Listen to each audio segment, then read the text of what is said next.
Hello प्रेपमेट्स, कैसे हो आप सब लोग। स्वागत है आपका अपनी प्यारी मोस्ट वांटेड सीरीज वर्जन 2.0 में। और आज पढ़ने वाले हैं हम काइनेटिक थ्योरी ऑफ गैसेस के बारे में। ऑलरेडी हम बहुत सारे टॉपिक्स कवर कर चुके हैं। ऑलरेडी हमारा जो कॉन्फिडेंस का लेवल है वो सिलेबस के पॉइंट ऑफ व्यू से इंक्रीज हो चुका है।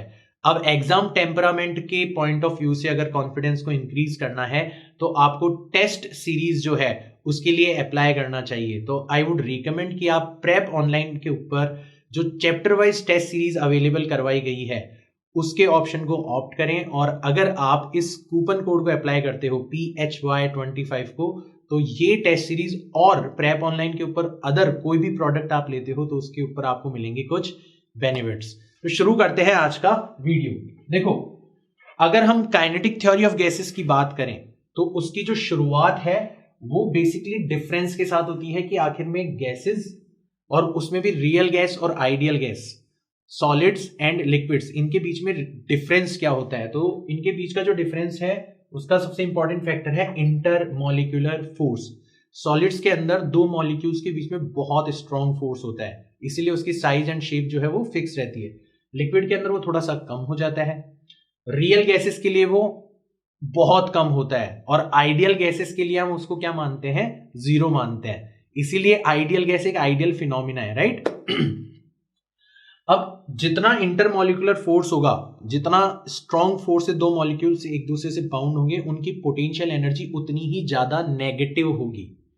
और ज्यादा नेगेटिव का मतलब होता है, नंबर स्केल पे देखोगे तो मिनिमम होना।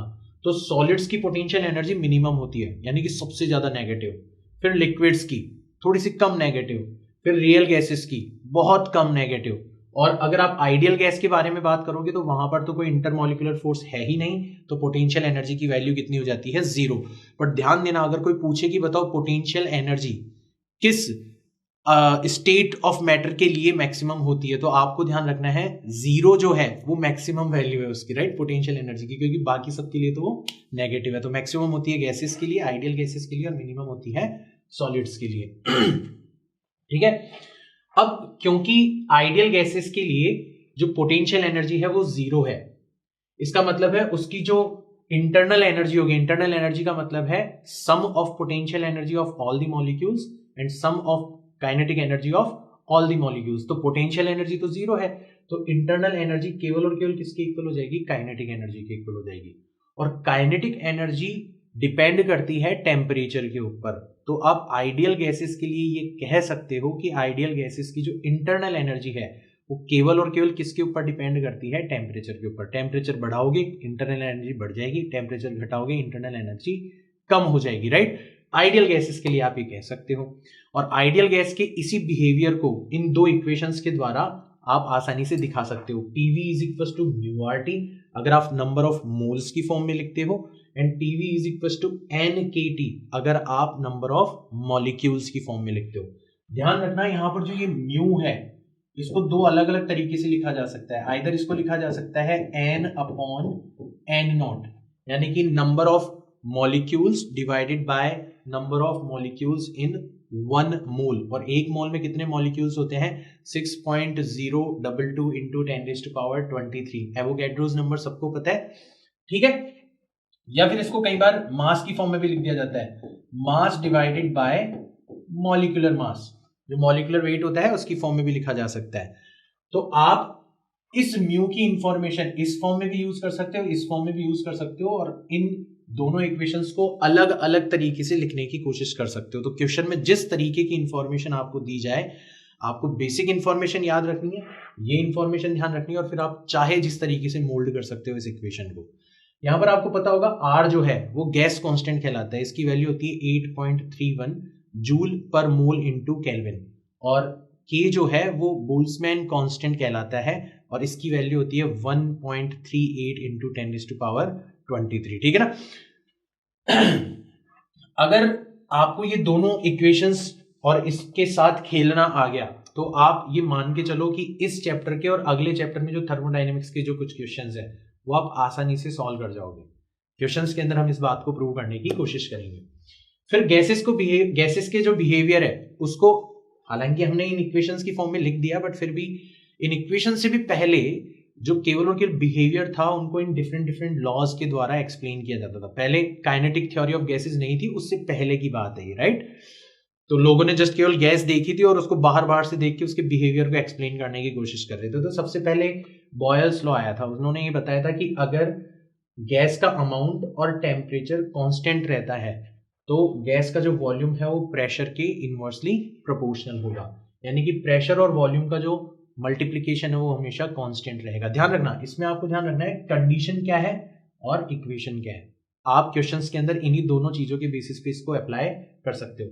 चार्ल्स लॉ की बात करें तो V is directly proportional to T if gas का amount and pressure is constant, यानी कि V1 डिवाइडेड बाय V2 किसके इक्वल हो जाएगा, T1 डिवाइडेड बाय T2 के इक्वल हो जाएगा। गै-लुसाक्स लॉ की बात करें तो अगर गैस का अमाउंट और वॉल्यूम कांस्टेंट रखा जाता है तो प्रेशर किसके डायरेक्टली प्रोपोर्शनल हो जाता है, टेम्परेचर के डायरेक्टली प्रोपोर्शनल हो जाता है, यानी कि P1 divided by P2 T1 divided by T2 के इक्वल हो जाएगा।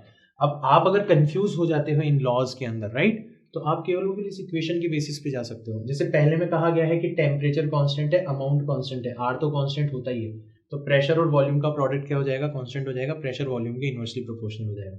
दूसरे में कहा गया है कि प्रेशर कांस्टेंट है और अमाउंट कांस्टेंट है, तो V डायरेक्टली प्रोपोर्शनल हो जाएगा T के। और तीसरे में कहा गया है कि वॉल्यूम कांस्टेंट है, गैस का अमाउंट कांस्टेंट है, यानी कि P डायरेक्टली प्रोपोर्शनल हो जाएगा T के। तो बेसिकली उसी इक्वेशन से आए, बट अलग अलग कई बार नाम के साथ भी इनको याद रखने की जरूरत पड़ती है। एवोगैड्रोस लॉ की बात करें तो अगर दो डिफरेंट गैसेस लेते हो, सेम प्रेशर के ऊपर सेम वॉल्यूम लेते हो उनका और उनका टेम्परेचर भी सेम रखते हो, तो आप 100% ये कह सकते हो कि उन दोनों गैसेस के अंदर जो नंबर ऑफ मॉलिक्यूल्स होंगे वो भी क्या होंगे, एक दूसरे के इक्वल होंगे। डॉल्टन्स लॉ जो है ये थोड़ा सा इंटरेस्टिंग है।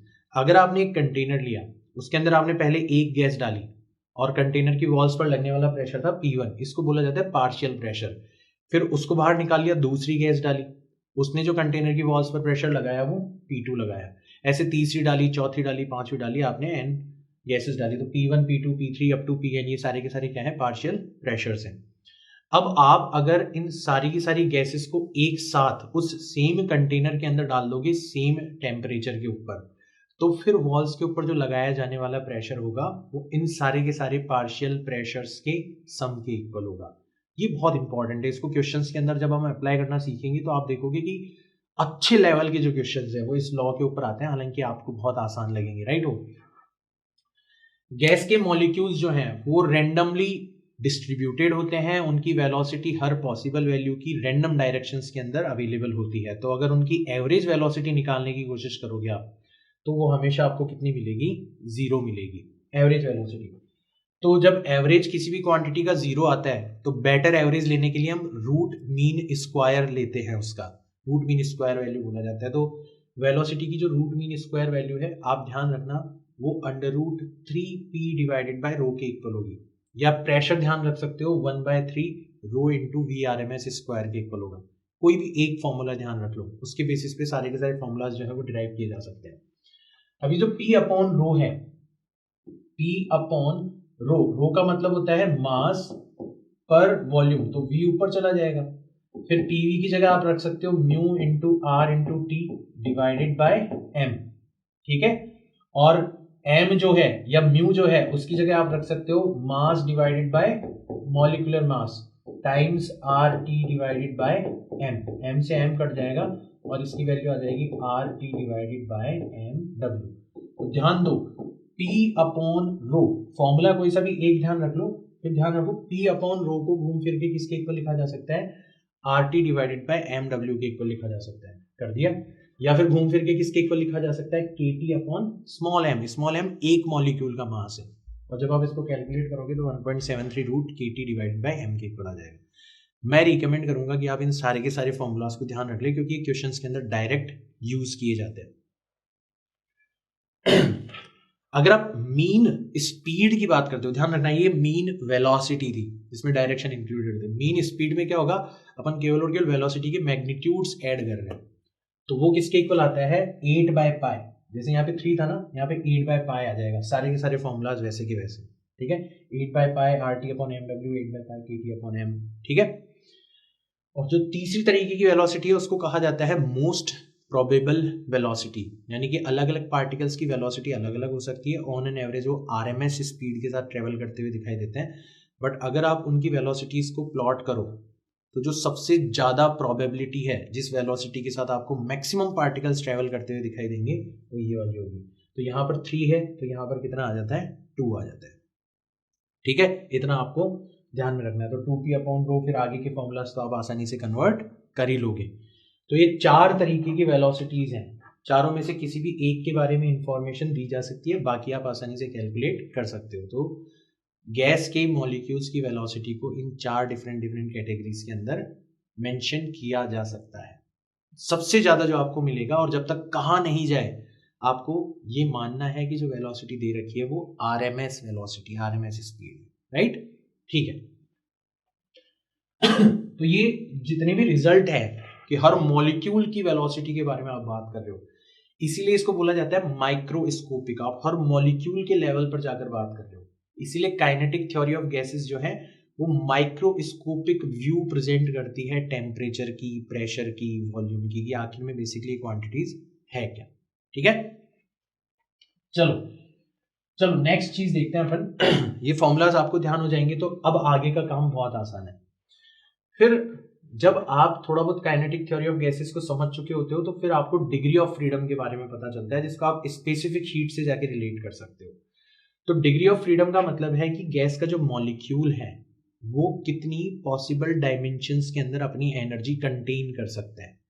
ये law of equi partition of energy के अंदर काम में आती है, जो कि आपको ये कहता है कि हर डिग्री ऑफ फ्रीडम के अंदर जो एनर्जी है मॉलिक्यूल की, टोटल एनर्जी उन सारी की सारी डिग्री ऑफ फ्रीडम की एनर्जीज के सम के इक्वल होती है। या लॉ ऑफ इक्विपार्टीशन का मतलब है कि टोटल एनर्जी को हर डिग्री ऑफ फ्रीडम के अंदर इक्वली क्या किया जा सकता है, डिवाइड किया जा सकता है। हम तो न्यूमेरिकली कैसे यूज करेंगे, हम सबसे पहले तो इस टेबल को ध्यान रखेंगे कि जो मोनो एटॉमिक गैसेज हैं जिनका मॉलिक्यूल जो है वो एक एटम से मिलके बना हुआ है, अब उसके पास केवल और केवल ट्रांसलेशनल डिग्री ऑफ फ्रीडम ही होगी। मतलब वो केवल और केवल एक्स एक्सिस, वाई एक्सिस और जेड एक्सिस के अबाउट ट्रांसलेशन करने के लिए स्वतंत्र है। उसका रोटेशन काउंट नहीं किया जाएगा क्योंकि मॉलिक्यूल की साइज बहुत छोटी होती है और उसका किसी भी एक्सिस के about moment of inertia nearly कितना होगा, 0 होगा। तो रोटेशनल डिग्री ऑफ फ्रीडम कितनी हो जाएगी, 0। तो और वाइब्रेशनल डिग्री ऑफ फ्रीडम एक और होती है तीसरी कैटेगरी की, वो नॉर्मली हायर टेम्परेचर पर जाकर कंसीडर करी जाती है। तो जब तक कहा नहीं जाए तब तक अपन उसकी बात नहीं करेंगे, इसलिए टेबल में मैंने उसको इंक्लूड नहीं किया। तो टोटल डिग्री ऑफ फ्रीडम हो जाएगी इसकी 3। अगर आप डायटोमिक गैस की बात करते हो तो ट्रांसलेशनल जो डिग्री ऑफ फ्रीडम है वो तो 3 ही होंगी, वही एक्स वाई जेड एक्सिस के अलोंग पूरा का पूरा मॉलिक्यूल मूव कर सकता है। रोटेशनल डिग्री ऑफ फ्रीडम जो है वो हो जाएगी इसकी 2, या तो वो एक्स वाई प्लेन के अंदर रोटेट कर सकता है या फिर एक्स जेड प्लेन के अंदर रोटेट कर सकता है। अदर जितने भी रोटेशंस हैं उनको इन दोनों के अलोंग क्या किया जा सकता है, कंपोनेंट्स के अंदर डिवाइड किया जा सकता है। तो 2 रोटेशन से रिलेटेड डिग्री ऑफ फ्रीडम हो जाएगी। वाइब्रेशनल डिग्री ऑफ फ्रीडम जब तक कहा नहीं जाए तब तक कंसीडर नहीं करना, इसलिए इसकी टोटल डिग्री ऑफ फ्रीडम मानी जाती है 5। सिमिलर केस मिलेगा आपको ट्राई एटॉमिक गैसेस के लिए, बट कैसी होनी चाहिए उनकी स्ट्रक्चर, लीनियर होनी चाहिए। तो लीनियर होते ही वो डायटोमिक जैसी बन गई स्ट्रक्चर, तो सेम हो जाएगा ये 3 ये 2 और टोटल 5। और अगर अपन ट्राई एटॉमिक गैस के बारे में बात करें तो फिर आपकी ट्रांसलेशन से रिलेटेड डिग्री ऑफ फ्रीडम 3 होगी, रोटेशन से रिलेटेड डिग्री ऑफ फ्रीडम भी कितनी हो जाएगी, 3 हो जाएगी, और टोटल डिग्री ऑफ फ्रीडम कितनी हो जाएगी, 6 हो जाएगी। तो एक मॉलिक्यूल की अगर बात करें तो एक मॉलिक्यूल केवल इधर जा सकता है, इधर जा सकता है और इधर जा सकता है, रोटेशन इसका काउंट नहीं किया जाएगा। अगर डायटोमिक की बात करी जाए, जैसे आपने इस तरीके से रखा हुआ है, तो ये इधर जा सकता है, इधर जा सकता है, पूरा का पूरा मॉलिक्यूल इधर आ सकता है, तो 3 तो ट्रांसलेशन से रिलेटेड होगी। ये इसके अराउंड रोटेट कर सकता है, ठीक है, तो इस तरीके से रोटेशन करेगा, और ये इसके अराउंड रोटेट कर सकता है। बाकी जितने भी रोटेशन है वो इन दोनों की कंपोनेंट की फॉर्म में डिवाइड किए जा सकते हैं। ट्राई एटॉमिक है बट स्ट्रक्चर जो है वो लीनियर है, ठीक है। तो अगेन केस वैसा कैसे हो जाएगा, ट्रांसलेशन और रोटेशन, ठीक है, इस तरीके से। और अगर आपका ट्राई एटॉमिक है बट लीनियर स्ट्रक्चर नहीं है तो फिर आपके 3 तरीके के तो ट्रांसलेशन होंगे और तीनों ही तरीके के रोटेशन होंगे। इधर भी घूम सकता है, इधर भी घूम सकता है और इधर भी घूम सकता है, ठीक है ना। तीनों तरीके के रोटेशन जो है वो अलग अलग मोमेंट ऑफ इनर्शिया जनरेट करेंगे। तो आप तो इस टेबल को ध्यान रख लो, फिर आपका सारा का सारा काम आसान हो जाएगा। तो अगर हमें डिग्री ऑफ फ्रीडम पता चल चुकी है तो उसके बाद में हम बात कर सकते हैं स्पेसिफिक हीट कैपेसिटी के बारे में। स्पेसिफिक हीट कैपेसिटी दो अलग अलग निकाली जाती है मोलर हीट कैपेसिटी, एक तो कांस्टेंट वॉल्यूम के ऊपर, एक कांस्टेंट प्रेशर के ऊपर। तो एक तो रिलेशन आपको ये ध्यान में रखना है, हालांकि इसके बारे में हम अगले चैप्टर में भी बात करेंगे। Cp = Cv + R के इक्वल होता है। और ये जो Cv है इसकी वैल्यू मोनो एटॉमिक गैस के लिए तो 3/2 R के इक्वल हो जाती है और डायटोमिक गैस के लिए 5/2 R के इक्वल हो जाती है। तुम यूं भी लिख सकते हो कि जो Cv होती है ना वो change in internal energy divided by change in temperature के इक्वल होती है। तो अभी जब आप काइनेटिक एनर्जी के बारे में बात करोगे तो आपको पता पड़ जाएगा कि आखिर में 3/2 R आया कहां से। तो अपन एनर्जी के बारे में बात करते हैं और ये बहुत इंपॉर्टेंट सेक्शन है। जो गैस है उसकी टोटल एनर्जी जो कि काइनेटिक एनर्जी की फॉर्म में होगी, यानी कि उसकी इंटरनल एनर्जी, उसको अलग अलग तरीके से लिखा जा सकता है। जैसे आपको हर डिग्री ऑफ फ्रीडम से रिलेटेड एनर्जी पूछी जा सकती है, तो ध्यान रखना वो कितनी होगी, ½ kT। तो अगर total degree of freedom F है तो टोटल एनर्जी कितनी हो जाएगी, F/2 kT के इक्वल हो जाएगी। पूरी की पूरी गैस की ट्रांसलेशनल काइनेटिक एनर्जी की बात करी जाए तो वो 3/2 PV के इक्वल हो जाएगी। और अगर एनर्जी पर यूनिट वॉल्यूम की बात करी जाए तो वो 3/2 E के इक्वल हो जाएगी। वॉल्यूम से डिवाइड कर दो। अगर 1 मोल गैस की काइनेटिक एनर्जी की बात करी जाए तो वो 3/2 RT के इक्वल होगी। और अगर मॉलिक्यूलर काइनेटिक एनर्जी की बात करी जाए कि एक मॉलिक्यूल की काइनेटिक एनर्जी कितनी है, तो 1 मोल नंबर से अपन इसको डिवाइड कर देंगे और R/N0 किसके इक्वल होता है, बोल्ट्जमैन कांस्टेंट K के इक्वल होता है, तो 3/2 kT के इक्वल हो जाएगी।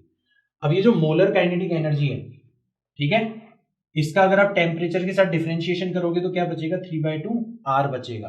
और वही किसके इक्वल होता है, आपका Cv के इक्वल होता है। तो इस तरीके से Cv की वैल्यू फाइंड आउट करी जा सकती है। जैसे मोलर काइनेटिक एनर्जी अगर मोनो एटॉमिक गैस लेते हो तो उसके लिए होती है 3/2 RT, और अगर डायटोमिक गैस लेते हो तो उसके लिए होती है 5/2 RT। टेम्परेचर से डिवाइड कर दो, आपको Cv की वैल्यू मिल जाएगी। और अगर Cv की वैल्यू मिल गई तो आपको Cp की वैल्यू आसानी से मिल सकती है, राइट। और लास्ट चीज जो आपको इसके अंदर ध्यान में रखनी है वो है मीन फ्री पाथ। गैस के अगर किसी मॉलिक्यूल को आप ऑब्जर्व करोगे तो वो कुछ देर तक स्वतंत्र रूप से चलता है और फिर जाके किसी दूसरे मॉलिक्यूल से या वॉल से टकरा जाता है कंटेनर की। तो दो सक्सेसिव कॉलिजन्स के बीच में वो एवरेज कितनी डिस्टेंस चल पा रहा है उसी को बोला जाता है मीन फ्री पाथ। आपको बहुत ज्यादा डिटेल में नहीं जाना, आपको ध्यान रखना है कि मीन फ्री पाथ जो होता है वो 1/√2 times pi into d² times n के इक्वल होता है। यहां पर ध्यान रखना d जो है वो डायामीटर है किसका, गैस के मॉलिक्यूल का, और n जो है वो number of molecules per unit volume. Unit volume के अंदर कितने नंबर ऑफ मॉलिक्यूल्स प्रेजेंट है, यानी कि एक तरीके से वॉल्यूम मॉलिक्यूलर डेंसिटी हो गई, ये उसके इक्वल है। तो मीन फ्री पाथ जो है वो एक तो गैस के मॉलिक्यूल्स की साइज के स्क्वायर के इनवर्सली प्रोपोर्शनल है। जितने ज्यादा बड़ी साइज वाले मॉलिक्यूल्स होंगे वो उतना ही ज्यादा टकराएंगे एक दूसरे से, यानी कि उनका मीन फ्री पाथ उतना ही कम हो जाएगा। ऐसे ही number of molecules per unit volume के भी इनवर्सली प्रोपोर्शनल है। इसको भी आप आसानी से देख सकते हो कि अगर आप 1 लीटर के अंदर 1000 मॉलिक्यूल रखोगे तो कम कॉलिजन्स होगी, और अगर 2000 मॉलिक्यूल्स रखोगे या 5000 मॉलिक्यूल्स रखोगे सेम 1 लीटर वॉल्यूम के अंदर, तो उनके अंदर ज्यादा कॉलिजन्स होंगे, यानी कि उनका मीन फ्री पाथ जो है वो डिक्रीज हो जाएगा। तो ऑब्वियस भी है, बट हमारे पास में फॉर्मूला भी अवेलेबल है, तो हम ये फॉर्मूला ध्यान रखेंगे, इससे हमें कैलकुलेशन के अंदर आसानी होगी। तो ये जो छोटी छोटी छोटी बिट्स मैंने प्रेजेंट करी है केटीजी के लिए, काइनेटिक थ्योरी ऑफ गैसेस के लिए, ये आपको हर क्वेश्चन के अंदर किस तरीके से रास्ता ढूंढना है आंसर की तरफ, उसके अंदर आपकी मदद कर सकती है। कोई भी ऐसा क्वेश्चन नहीं होगा जो इन इंफॉर्मेशन से बाहर चला जाए। अब केवल और केवल क्वेश्चंस के जरिए मेरे को आपको ये सिखाना है कि आप कैसे पहचानोगे कि कौन से क्वेश्चन में कौन सी इंफॉर्मेशन यूज होगी और कैसे डिफरेंट डिफरेंट जगह की इंफॉर्मेशन को एक दूसरे से लिंक करोगे। यही पर्पस है मोस्ट वांटेड सीरीज का कि कम से कम इंफॉर्मेशन के साथ कैसे ज्यादा से ज्यादा वैरायटी ऑफ क्वेश्चंस को टारगेट किया जा सकता है। तो इंफॉर्मेशन हमारे पास में आ गई, अब 2 स्किल्स हमें डेवलप करनी है, एक तो क्वेश्चन को ढंग से समझने की और दूसरी डिफरेंट डिफरेंट जगह के कंसेप्ट्स को एक जगह पर लाके कनेक्ट करने की। अगर ये दो स्किल्स आपके पास में आ गई ना, तो फिर मोस्ट वांटेड सीरीज जो है उसका बेनिफिट आपका लगभग 100 गुना इंक्रीज हो जाएगा। आई होप आप ये खुद भी महसूस कर रहे होंगे। चलो तो क्वेश्चन से शुरुआत करते हैं। पहला क्वेश्चन लेते हैं अपन। सिंपल पहचानना है आप लोगों को कौन सी इंफॉर्मेशन यूज होगी।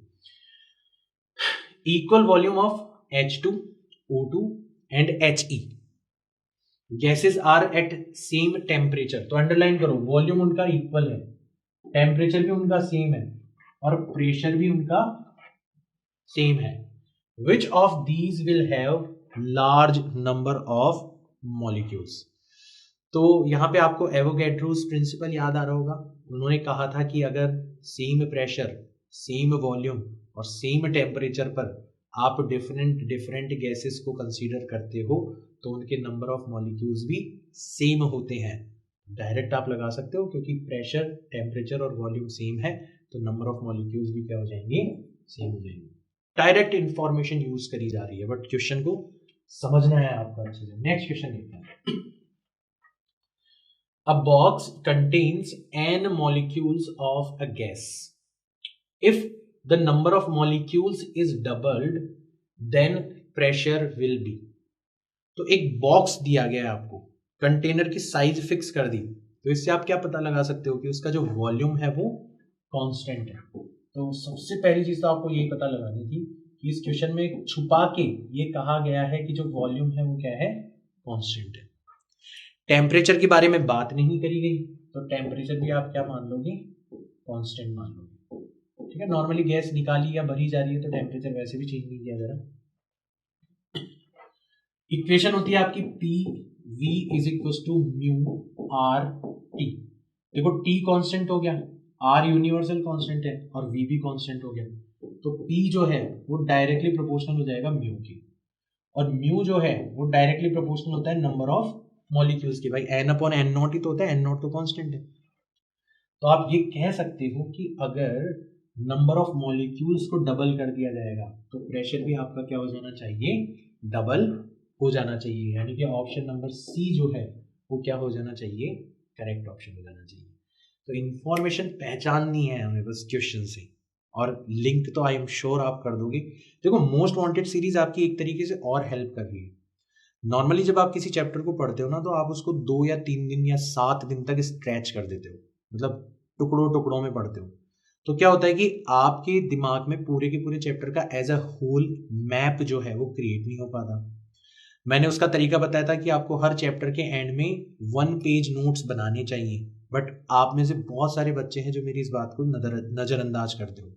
तो मोस्ट वांटेड सीरीज के अंदर मैं ट्राई कर रहा हूं कि मेरी तरफ से, हालांकि सभी लोगों का कंसेप्ट मैप अलग अलग होता है, बट मेरी तरफ से जो मुझे लगता है कि जो रिलेवेंट इन्फॉर्मेशन आपको पता होनी चाहिए, मैं उसको 1 पेज नोट्स के अंदर कन्वर्ट करता हूँ और इस तरीके से पूरा का पूरा चैप्टर एक सिंगल पिक्चर की फॉर्म में आपके सामने आ जाता है, और फिर अलग अलग जगह की इंफॉर्मेशन को कनेक्ट करने में आपको थोड़ी सी आसानी होती है। ये फंडा है मोस्ट वांटेड सीरीज का। इसलिए आप देख रहे होंगे कि हम बहुत ही ज्यादा इफिशिएंटली, आप नोटिस कर रहे होंगे कि चीजें हम स्किप भी नहीं कर रहे, बट फिर भी कैसे इतने कम टाइम के अंदर हम इतना इफिशिएंटली इन सारी की सारी चीजों को कवर कर पा रहे हैं। तो वो तरीका बेसिकली आप लोगों के हाथ में भी है। खैर अभी मैं आपकी मदद कर रहा हूँ, बट अभी भी समय है। आप इस तरीके से पढ़ाई करेंगे तो आप बहुत बहुत ज्यादा इफिशिएंटली पढ़ाई कर पाएंगे, right. Next, a rigid tank contains 35 kilogram of nitrogen at 6 atm। ठीक है, तो उसका अमाउंट दे दिया गया है और प्रेशर दे दिया गया है। ठीक है, sufficient quantity of oxygen is supplied to increase the pressure to 9 atm। पहले नाइट्रोजन थी, उसमें ऑक्सीजन मिला दी गई है, while the temperature remains constant। Amount of oxygen supplied to the tank is. अब देखो इस क्वेश्चन को पढ़ के एक बार आपको लगेगा कि शायद इस क्वेश्चन की मीनिंग जो है वो ही समझ में नहीं आएगी। आपको लगेगा कि इस क्वेश्चन में आखिर में कौन सी इंफॉर्मेशन जो है वो फिट करी जाए। तो धीरे धीरे इसको ब्रेक करने की कोशिश करते हैं। सबसे पहले तो आपको एक टैंक दिया गया है। सोचो उस टैंक के अंदर पहले केवल और केवल नाइट्रोजन भरी हुई है, और फिर नाइट्रोजन के अंदर आपने ऑक्सीजन मिलाया है, मतलब नाइट्रोजन और ऑक्सीजन का मिक्सचर भरा हुआ है, राइट।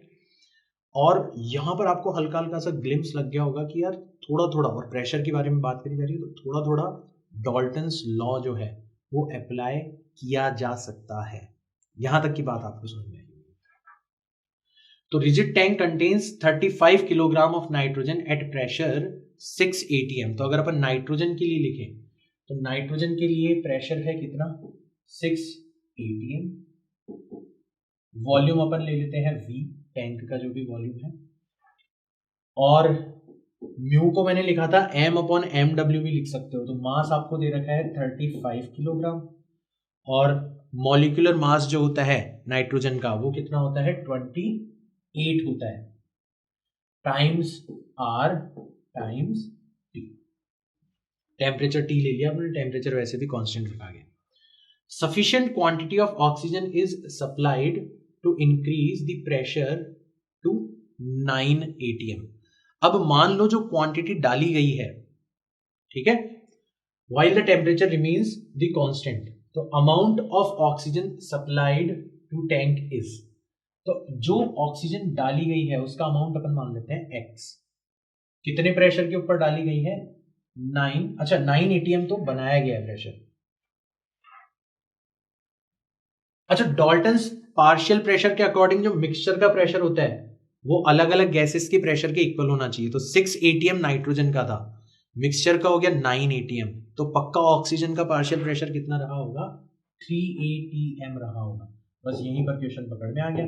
वॉल्यूम हमें सेम रखना होता है, x अमाउंट मान लेते हैं अपन, ऑक्सीजन का जो मॉलिक्यूलर मास होता है वो 32 होता है, times r multiplied by t। इससे इसको डिवाइड कर देते हैं तो v से v कट जाएगा, 3 से 6 कट के कितना आ जाएगा, 1/2। यहाँ पे x डिवाइडेड बाय 32 और ये उल्टा हो जाएगा 35 डिवाइडेड बाय 28, और RT से RT कैंसिल हो जाएगा। ये 7 से 4 टाइम्स कैंसिल हो गया, ये 7 से 5 टाइम्स कैंसिल हो गया, ये 4 से 8 टाइम्स कैंसिल हो गया, और ये 2 से 4 टाइम्स कैंसिल हो गया। नीचे दोनों मल्टीप्लाई होके 20 हो गए, यानी कि x की वैल्यू कितनी आ गई आपकी, 20 किलोग्राम। तो क्वेश्चन को पढ़ो, क्वेश्चन को ब्रेक करने की कोशिश करो, देखो कि कौन सी इंफॉर्मेशन है जो कि यहाँ पर क्वेश्चन के अंदर फिट की जा सकती है। और हल्का सा, अगर आप हल्का सा कोशिश करोगे ना, आपको राइट डायरेक्शन मिल जाएगी 100%। जैसे यहाँ पर इस क्वेश्चन में केवल और केवल हमें ये पहचानना था कि पहले नाइट्रोजन अकेली थी, फिर दोनों का मिक्सचर बनाया गया, प्रेशर दे दिया गया, यानी कि हो सकता है पार्शियल प्रेशर वाला जो लॉ है वो अप्लाई किया जाए। उसको अप्लाई किया और हमारा आंसर हमारे सामने। ठीक है, नेक्स्ट क्वेश्चन देखते हैं। When temperature of a gas contained in closed vessel is increased by 5 degrees Celsius, its pressure increases by 1%. The original temperature of the gas was approximately। ठीक है, तो क्वेश्चन को पढ़ के फिर से आपको वही टास्क दिया गया है कि आप पहले पहचानो कि कौन कौन सी इंफॉर्मेशन है जिनको आपस में रिलेट किया जा सकता है। तो क्लोज्ड वेसल है, इसका मतलब है वॉल्यूम कांस्टेंट रखा गया है। ठीक है, टेम्परेचर ऑफ गैस जो है वो इंक्रीज किया जा रहा है, कितना इंक्रीज कर दिया, 5 डिग्री सेल्सियस इंक्रीज कर दिया। अगर वॉल्यूम कांस्टेंट है तो आपने पढ़ा था P जो है वो डायरेक्टली प्रोपोर्शनल हो जाना चाहिए किसके, T के, यानी कि P2 डिवाइडेड बाय P1 किसके इक्वल हो जाना चाहिए, T2 डिवाइडेड बाय T1 के इक्वल हो जाना चाहिए। अगर हम इनिशियल प्रेशर 100 मान लेते हैं तो प्रेशर कितना बढ़ गया, 1% बढ़ गया, कितना हो गया, 101 हो गया। ऐसे ही इनिशियल टेम्परेचर अगर हम T मान लेते हैं तो टेम्परेचर बढ़ के कितना हो गया, T+5 हो गया। अब यहां पर मैं आप बच्चों को एक हिंट देना चाहूंगा कि हो सकता है कि मैं कोई मिस्टेक कर रहा हूं। अब आपको पहचानना है मैं क्या मिस्टेक कर रहा हूं। खैर मैं आगे बढ़ता हूं, राइट। इसको तो सॉल्व किया जा सकता है। यहां पर आ जाएगा 101T is equal to 100T plus 500। इसको इधर लेके आएंगे तो 100 में से 100 चला जाएगा, केवल T बचेगा और आपका आंसर आ जाएगा 500। अब आपको ये जो ऑप्शन है ये यहां पर भी मिल जाएगा और आप 100% कॉन्फिडेंस के साथ ऑप्शन नंबर ए जो है वो टिक करके आ जाओगे। ध्यान रखना, ऐसे क्वेश्चन बहुत अच्छे क्वेश्चन माने जाते हैं जिसमें जो आपने गलत आंसर निकाला है वो भी ऑप्शन के अंदर दिया जाता है, क्योंकि अगर आपका आंसर आ गया और ऑप्शन के अंदर है वो, तो आप सेकंड्स का भी देर नहीं लगाते, आप तुरंत टिक करके आगे बढ़ जाते हो। लेकिन मैंने आपको हिंट दिया था कि हो सकता है मैं इस क्वेश्चन के अंदर कुछ ना कुछ गलती कर रहा हूं, और वाकई मैंने एक गलती करी है और वो आपको एग्जाम के अंदर नहीं करनी। गलती क्या है, आपको ध्यान रखना है कि जो गैस इक्वेशन है ना, इसके अंदर जब टेम्परेचर की वैल्यू रखते हो तो वो हमेशा केल्विन स्केल के ऊपर रखनी है, और यही चीज आपको ध्यान में रखनी है। अगर आप केल्विन स्केल के ऊपर रखोगे इंफॉर्मेशन, तो यहाँ पे 5 डिग्री नहीं रखोगे, फिर आप कितना रखोगे, यहाँ पे 5 डिग्री सेल्सियस को केल्विन में कैसे कन्वर्ट करोगे, 273 ऐड कर दो तो यहाँ पे 278 केल्विन आ जाएगा। फिर आपका क्वेश्चन सॉल्व हो जाएगा। यहाँ पर 100T आ जाएगा, 101T आ जाएगा, यहाँ पे 100T आ जाएगा, और यहाँ पर आ जाएगा आपका 278। ठीक है ना। अच्छा, इंक्रीज्ड बाय 5 डिग्री सेल्सियस था, तो एक सेकेंड, अगर टेम्परेचर के चेंज की बात करी जाती है, ठीक है, तो आपको ये ध्यान रखना है कि जो गैस का टेम्परेचर है वो किस स्केल के अंदर रखा जाएगा, केल्विन स्केल के अंदर रखा जाएगा। अब यहां पे एक और फैक्ट है कि केल्विन स्केल और डिग्री सेल्सियस स्केल में चेंज ऑफ टेम्परेचर जो होता है ना वो सेम होता है, delta K is equal to delta C, याद आ रहा होगा आपको, पिछले वीडियो के अंदर पढ़ा था। तो अगर 5 डिग्री सेल्सियस चेंज कर रहे हो आप, तो केल्विन स्केल पे कितना हो जाएगा, वो 5 केल्विन चेंज हो जाएगा। 5 केल्विन चेंज हो जाएगा तो आपका जो आंसर आएगा ना वो कितना आएगा, 500 केल्विन आएगा। और 500 केल्विन को आपको किस में कन्वर्ट करना है, डिग्री सेल्सियस के अंदर कन्वर्ट करना है। और डिग्री सेल्सियस में कन्वर्ट करने के लिए आप इसमें से 273 माइनस कर दोगे, और जैसे 273 माइनस करोगे इसमें से, ठीक है, तो आपको मिलेगा 7, यहां से चला जाएगा 3, और यहां से आ जाएगा 2, तो 227, सॉरी यहाँ पे 227 इतना डिग्री सेल्सियस जो है वो आपका टेम्परेचर हो जाना चाहिए। तो ऑप्शन नंबर सी जो है वो करेक्ट होगा। ठीक है, तो जानबूझ के गलती करी गई थी ताकि ऐसी गलती आप खुद ना करो। और ध्यान देना, ऐसे क्वेश्चन बहुत अच्छे क्वेश्चंस माने जाते हैं क्योंकि आपको ललचाते हैं गलत ऑप्शन को टिक करवाने के लिए। तो आपको ऐसी गलतियां नहीं करनी। ध्यान रखोगे कि टेम्परेचर हमेशा किसके अंदर रखा जाएगा, केल्विन स्केल के अंदर रखा जाएगा। ठीक है ना। नेक्स्ट क्वेश्चन पर चलते हैं। During an experiment, an ideal gas obeys an addition equation of state. ये स्टेट इक्वेशन, एडिशन इक्वेशन, ठीक है, जो भी P square V is equals to constant. The initial temperature and volume of gas are T and V. When it expands, expand का मतलब है volume increase किया जा रहा है, कितना कर दिया 2V, then its temperature will be. तो वॉल्यूम और टेम्परेचर के बीच का खेल खेला जा रहा है। तो P स्क्वायर V जो है वो कांस्टेंट है।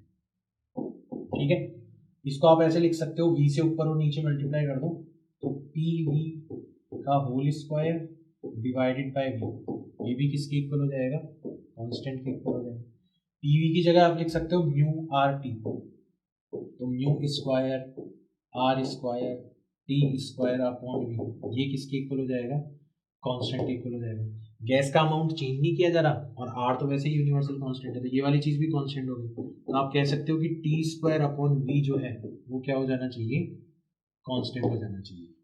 यानी कि T1 स्क्वायर अपॉन V1 किसके इक्वल हो जाना चाहिए, T2 स्क्वायर अपॉन V2 के इक्वल हो जाना चाहिए। ठीक है, the initial temperature of volume of gas is T and V, तो T1 की जगह T रख दिया, वॉल्यूम की जगह V रख दिया। यहाँ पे T2 अपनों को निकालना है और V2 की जगह कितना रख दिया, 2V रख दिया। V से V कट गया, 2 को इधर ले जाएंगे तो T2 की वैल्यू आ जाएगी √2 टाइम्स T। इतना आपका क्या होना चाहिए, टेम्परेचर होना चाहिए। ऑप्शन नंबर बी जो है वो करेक्ट हो जाना चाहिए। तो जब भी ऐसे क्वेश्चन पूछे जाएंगे, अगले चैप्टर के अंदर भी आपको इस तरीके के क्वेश्चंस मिल सकते हैं। उसमें सबसे पहले आप ये देखो कि किन किन क्वांटिटीज के बीच जो है खेल खेला जा रहा है। पहले पूरी की पूरी इक्वेशन को रिड्यूस करके उन दोनों क्वांटिटीज की फॉर्म में लेके आ जाओ और फिर तो आप प्रोपोर्शनैलिटी के जो रूल्स है उसको यूज करके आसानी से क्वेश्चन सॉल्व कर ही सकते हो। ठीक है, नेक्स्ट क्वेश्चन लेते हैं। A vessel has 6 gram of oxygen at pressure P and temperature 400 Kelvin. A small hole is made in it so that oxygen leaks out. अब देखो गैस बाहर निकल रही है ना, इसका मतलब है गैस का अमाउंट जो है वो कांस्टेंट नहीं है, और अगर गैस का अमाउंट कांस्टेंट नहीं है तो जो आपके जो गैस लॉज थे उनमें से आप कोई सा भी अप्लाई नहीं कर पाओगे, यहाँ पे आपको गैस इक्वेशन यूज करनी पड़ेगी।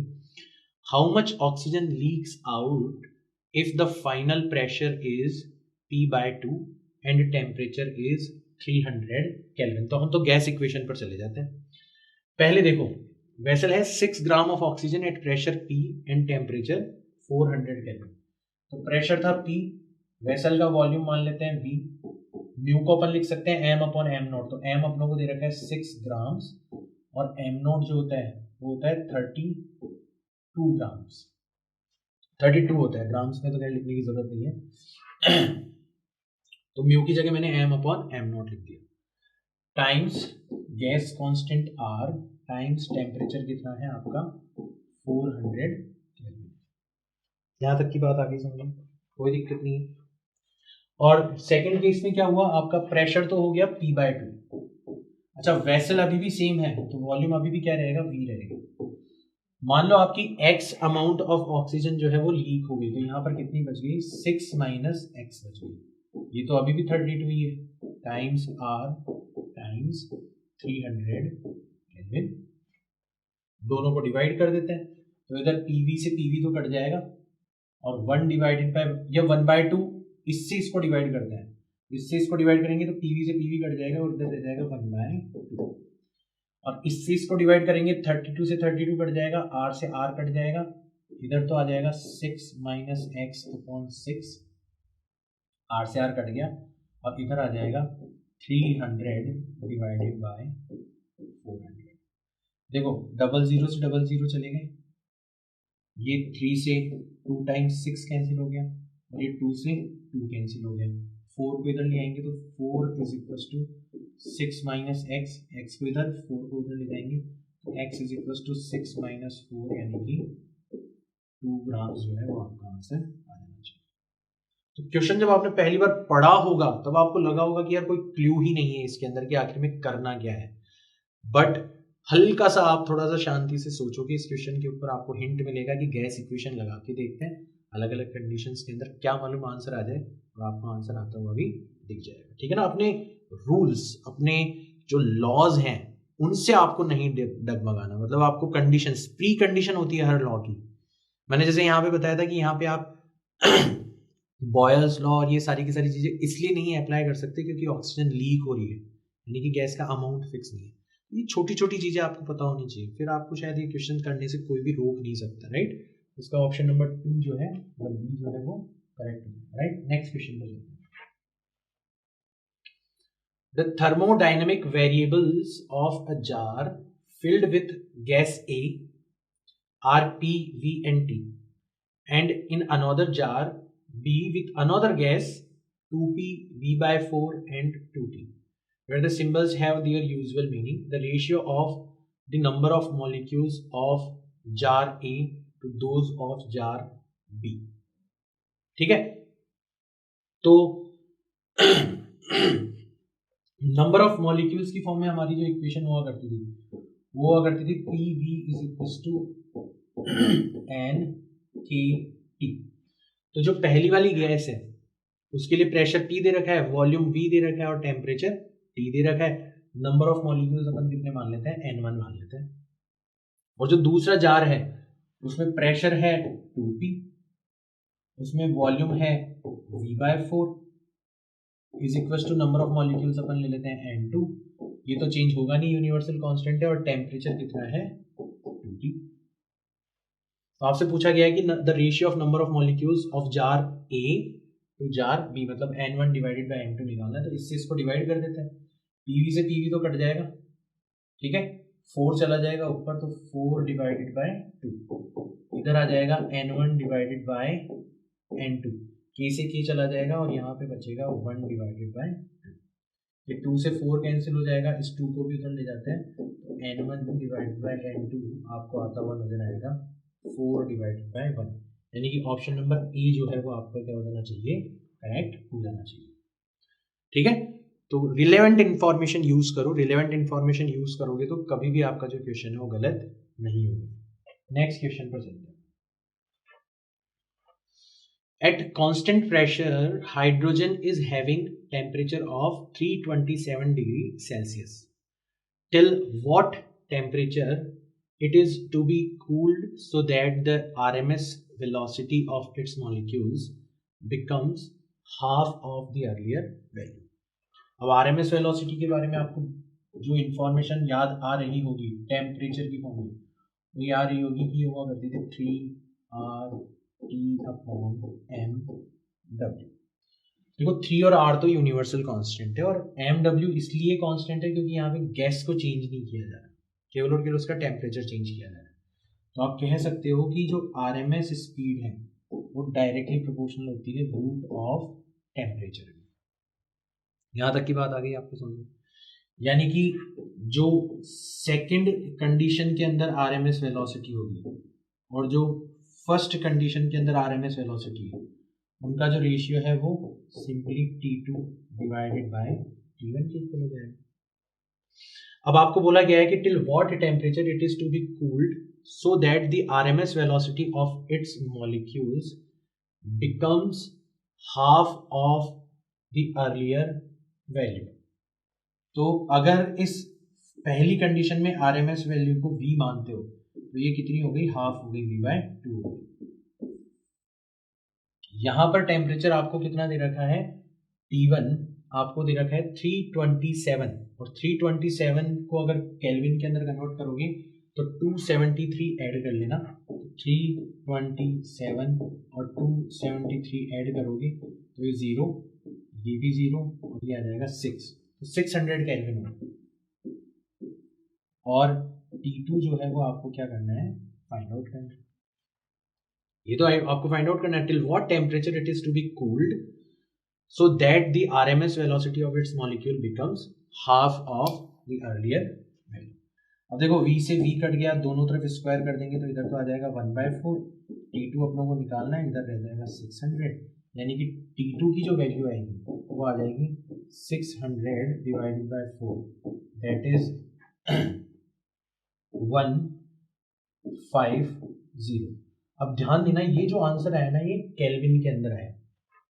इस क्वेश्चन को थोड़ा सा और अच्छा बनाया जा सकता था अगर इसमें एक ऑप्शन 150 भी रख देते, तो खैर नहीं दिया, वो कोई दिक्कत नहीं। हमें तो पता है कि हमें केल्विन को अब किस में कन्वर्ट करना है, डिग्री सेल्सियस में, और केल्विन को डिग्री सेल्सियस में कन्वर्ट करने के लिए हम क्या करते हैं, जैसे सेल्सियस को केल्विन में कन्वर्ट करने के लिए ऐड किया था तो यहाँ पे अपन क्या कर देंगे, माइनस कर देंगे, तो इसमें से -273 करेंगे तो हमारा आंसर हमें आता हुआ मिल जाएगा -123 degree Celsius.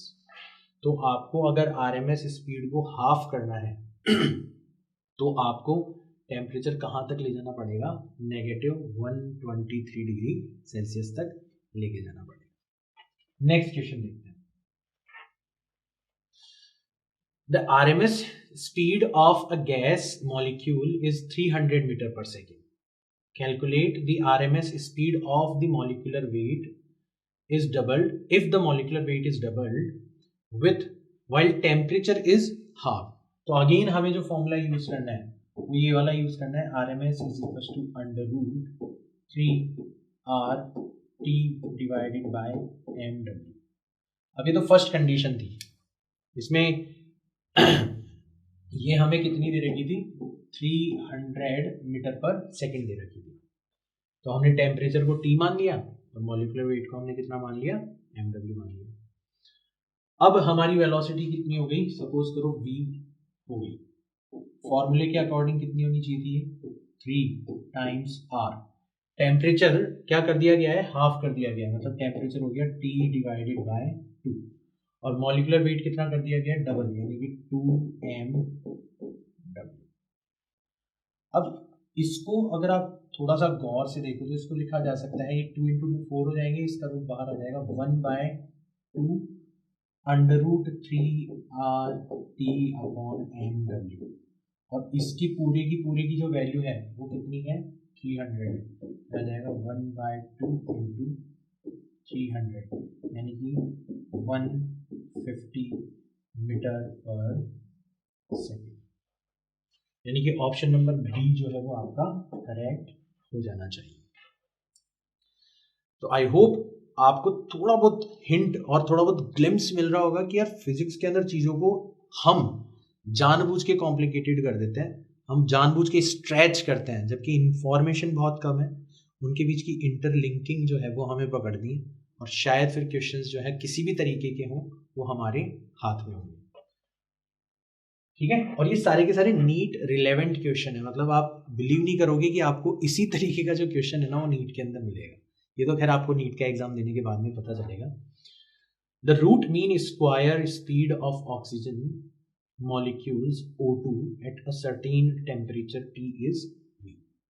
If the temperature is doubled and oxygen gas deassociated into atomic oxygen, बहुत सही है, the RMS speed is, again हमें इस फॉर्मूले के ऊपर हमला करना है, V RMS is equals to √3RT divided by mW।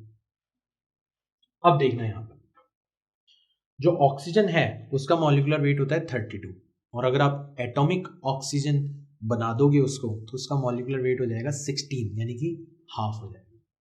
तो यहाँ पर आपको स्पीड दे रखी है v, तो जो v डैश होगी वो किसके इक्वल हो जाएगी, 3r। टेम्परेचर को क्या कर दिया गया है, डबल कर दिया गया है, यानी कि ट्वाइस ऑफ t, और छुपे हुए तरीके से आपको कहा गया है कि मॉलिक्यूलर वेट कितना कर दिया गया है, हाफ कर दिया गया। यहाँ पे हो जाएगा mW डिवाइडेड बाई 2, इस 2 को ऊपर ले जाएंगे तो 4 हो जाएगा, और 4 का रूट बाहर आ जाएगा, 2 टाइम्स √3RT/mW, और इसकी जो वैल्यू है √3RT/mW, इसकी वैल्यू किसके इक्वल है, v के इक्वल है, तो v डैश जो हो जाएगा वो किसके इक्वल आ जाएगा, 2 ऑफ v के इक्वल आ जाएगा, यानी कि ऑप्शन नंबर 4 जो है वो आपका करेक्ट हो जाना चाहिए। ठीक है, नेक्स्ट क्वेश्चन पर चलते हैं। A gas mixture consists of 2 moles of oxygen and 4 moles of argon at temperature T, neglecting all vibrational modes. The total internal energy of the system is।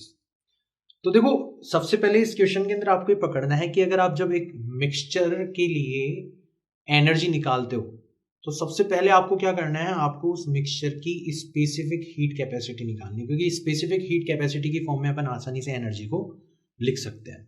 तो इस क्वेश्चन को मैंने इसलिए इंक्लूड किया है ताकि आपको ये इंफॉर्मेशन बताई जा सके कि जो मिक्सचर की स्पेसिफिक हीट कैपेसिटी होती है वो किसके इक्वल होती है, वो आप इस तरीके से निकाल सकते हो, N1C1 plus N2C2 divided by N1 plus N2। हालांकि इसके बारे में हम पढ़ेंगे नेक्स्ट चैप्टर के अंदर, बट फिलहाल क्योंकि एनर्जी से रिलेटेड क्वेश्चन यहाँ पर पूछे जाएंगे इसलिए मैंने इस फॉर्मूला को यहाँ पर मेंशन किया।